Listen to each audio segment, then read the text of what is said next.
అమరావతిలో సిఆర్డీఏ కార్యాలయాన్ని ప్రారంభించారు సీఎం చంద్రబాబు. ఇప్పుడు మాట్లాడుతున్నారు, లైవ్ లో చూద్దాం. అక్కడి నుంచి మనం కూడా స్టార్ట్ చేసాం ఎట్లా కట్టుకోవాలని.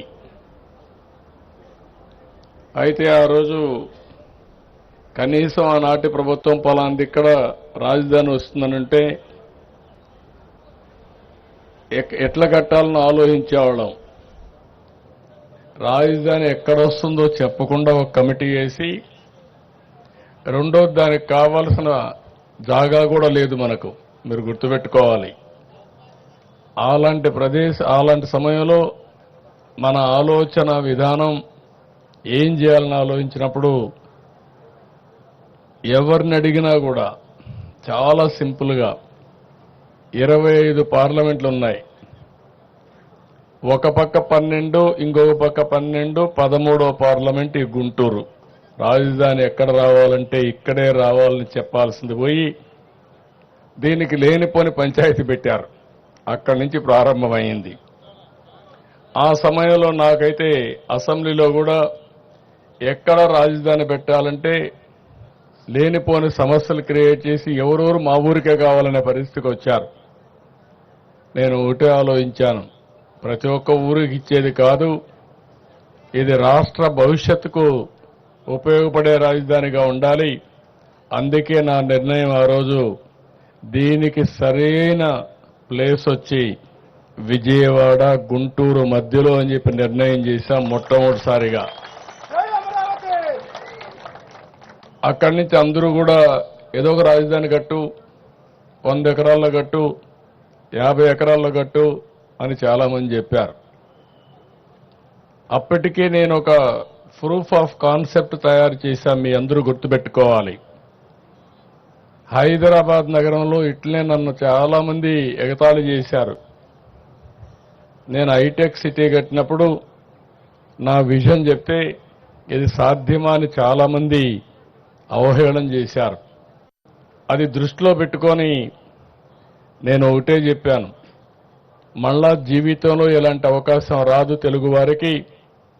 ప్రపంచంలో ఒక మంచి రాజధాని, అది కూడా ప్రపంచంలోనే ది బెస్ట్ రాజధాని అక్కడ కట్టింది బ్రౌన్ ఫీల్డ్ రాజధాని, ఇక్కడ గ్రీన్ ఫీల్డ్ రాజధాని కట్టాలంటే దేనికైనా ల్యాండ్ కావాలి, మీరు గుర్తుపెట్టుకోవాలి.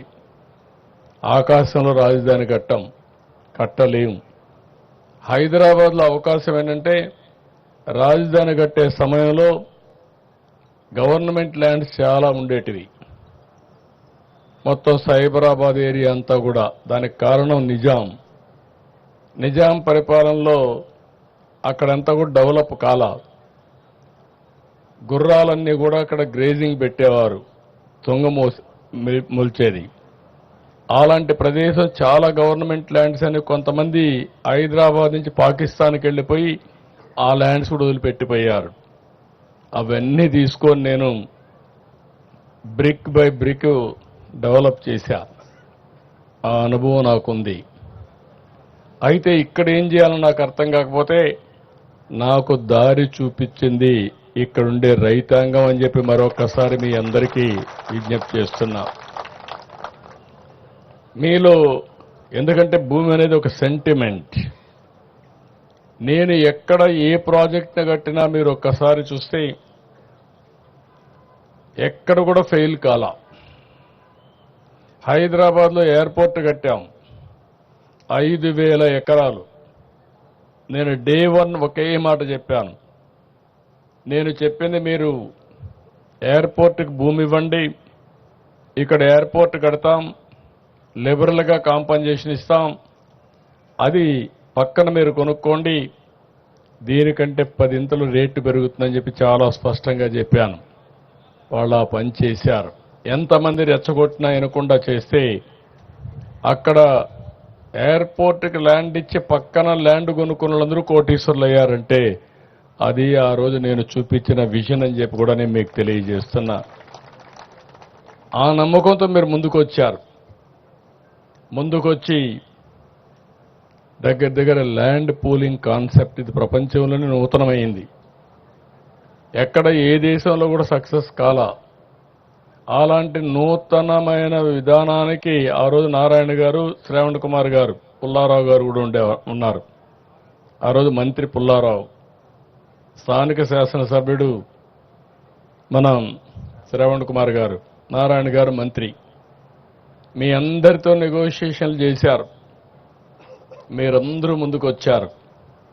ఫస్ట్ టైం చరిత్రలో ప్రపంచంలోనే ల్యాండ్ పూలింగ్ కింద అందరూ కూడా ల్యాండ్ ఇచ్చిన ఏకైక చరిత్ర అమరావతి రాజధాని.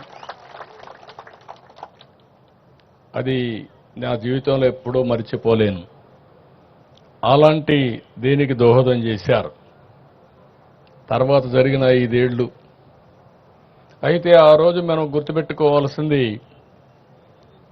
ముందు రాజధాని ఎక్కడ పెట్టాలో నిర్ణయం జరిగింది. ఆ తర్వాత మీరు ల్యాండ్ ఇవ్వడానికి కొంత సమయం ఏ విధంగా రావాలి, పాలసీ అన్ని కూడా నిర్ణయించాం. ల్యాండ్ పూలింగ్ చేశాం. అప్పటికే లేట్ అవుతుందంటే సెక్రటరియట్ కట్టాం, అసెంబ్లీ కట్టాం. నేను ఆ రోజు చెప్పింది, మాస్టర్ ప్లాన్ ప్రకారం మనం సెక్రటరియట్, అసెంబ్లీ ఇవన్నీ వచ్చే లోపల మనకు ట్రాన్సిట్ అంటే ఈరోజు ఉండడానికి మంచి బిల్డింగులు కావాలంటే అవి కావాలని అపోజిషన్ పార్టీ ఇవన్నీ కూడా రేకు షెడ్లు వేస్తున్నారు, లేకుంటే ఇంకోటి చేశారని చెప్పి అపహాస్యం చేసే పరిస్థితికి వచ్చారు. కానీ ఈరోజు నేను చెప్తున్నా, I'm very happy. First building CRDA building మొదలైంది. ఇది ప్రారంభం మాత్రం. రేపు రాబోయే రోజుల్లో గవర్నమెంట్ బిల్డింగ్స్ కానీ ప్రైవేట్ బిల్డింగ్స్ కానీ అన్నీ వస్తాయి. ఇది ఇంకొక విషయం కూడా మిమ్మల్ని అందరినీ కోరుతున్నాం. మీరు పడిన కష్టాలు 5 ఏళ్ళు నేను చూశాను. ఆడబిడ్డల పడిన అవమానం నేను చూశాను. రోడ్డెక్కి పోరాడారు. ఆ రోజు ఒకటి కాదు అనేక ఉద్యమాలు చేశారు. మీరు చేసిన ఉద్యమానికి అండగా ఉండడానికి నేను కూడా జోలి పట్టి డబ్బులు వసూలు చేసి ఆ డబ్బులన్నీ అజిటేషన్కి ఇచ్చా. శివారెడ్డి, తిరుపతిరావు వీళ్ళంతా చేస్తా ఉంటే, కొండేళ్ళందరూ చేస్తా ఉంటే మీ ఉద్యమానికి సహకరించాలనే ఉద్దేశంతో చేశాం. ఆ ఉద్యమ ఫలితం ఈరోజు మనందరం ఇక్కడ కూర్చోగలిగాం. ఇప్పుడు నేను మిమ్మల్ని కోరేది, పడిన కష్టాలు మరిచిపోతే భవిష్యత్తులో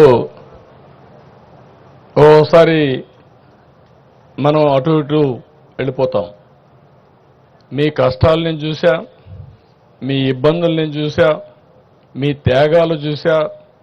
ఆ త్యాగాల ఫలితాలు మళ్ళీ మీరు అనుభవించడానికి నేను అన్ని విధాలుగా మీకు సహకరిస్తానని మరొక్కసారి మాట ఇస్తున్నా. దాంట్లో అనుమానమే లేదు.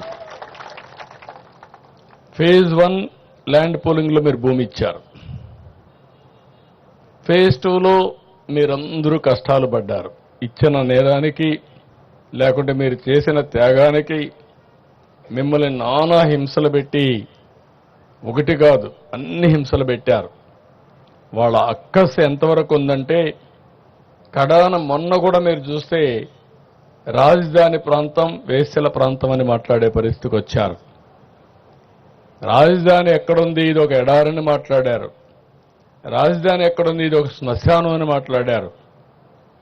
ప్రతి ఒక్క వ్యక్తి ఉండే వాళ్ళల్లో మీ మైండ్లో అది ఉండాలి, మీ మనసులో అది ఉండాలి. ఉండి ఈ ఐకమత్యం దీనికి కాదు. ఈరోజు ఈ సిటీని బ్రహ్మాండమైన సిటీగా నేను ఒకటే ఆలోచిస్తున్నా, నేను విజువలైజ్ చేసి చెప్తున్నా. ఇంత మంచి సిటీ, ఇంత మంచి ప్రాంతం ఎక్కడా ఉండదు. ఒక పక్కన కృష్ణా నది, దగ్గర 30-40 లక్షల ఎకరాలు సాగు చేసే నదిది.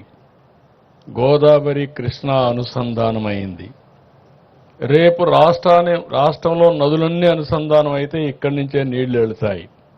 Fresh water.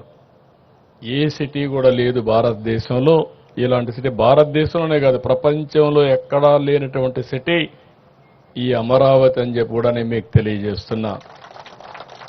రెండోది బంగారు పండించే భూములు ఇవి. మంచి గ్రీనరీ వస్తుంది, చెట్టు పెడితే చెట్టు బ్రహ్మాండంగా వస్తుంది. అలాంటి భూమిలో చెట్లు పెడితే ఇంక మీకు గ్రీనరీకి కొరత ఉండదు. అంటే ఒక పక్క బ్లూ, ఒక పక్క గ్రీన్. మూడోది కొత్త టెక్నాలజీ వచ్చింది, గ్రీన్ ఎనర్జీ వచ్చింది. ఇప్పుడు అక్కడ వెహికల్స్ అన్నీ పెట్టారు. సైకిల్ దగ్గర నుంచి ప్రతి ఒక్కటి కూడా ఎలక్ట్రిసిటీతో నడుస్తున్నాయి. ఇక్కడ సోలార్ వచ్చింది, ఇంటిపైనే సోలార్ పెట్టుకునే పరిస్థితికి వచ్చాం. ఇంకొక పక్కన రాష్ట్రంలో గ్రీన్ హైడ్రోజన్కి వెళ్తున్నాం.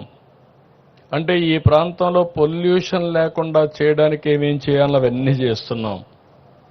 ఇంకొక పక్క హైదరాబాద్ నగరాన్ని నేను చూసి అన్ని నగరాలు చూస్తున్నాం. చేసినప్పుడు రోడ్డు మీదనే, రోడ్డు కిందనే పైపులు వేస్తారు. ఓసారి అది పగిలితే రోడ్డు అంతా కూడా మురుకు నీరు పారుతూ ఉంటుంది. అది హైదరాబాద్లో చూసా, బాంబేలో చూసా, బెంగళూరులో చూసా, ఎవ్రీవేర్ చూసా. ఈ అనుభవాలు చూసిన తర్వాత ఫస్ట్ టైం యూటిలిటీస్ అన్నిటికీ సర్వీస్ డక్ట్లు పెట్టేసి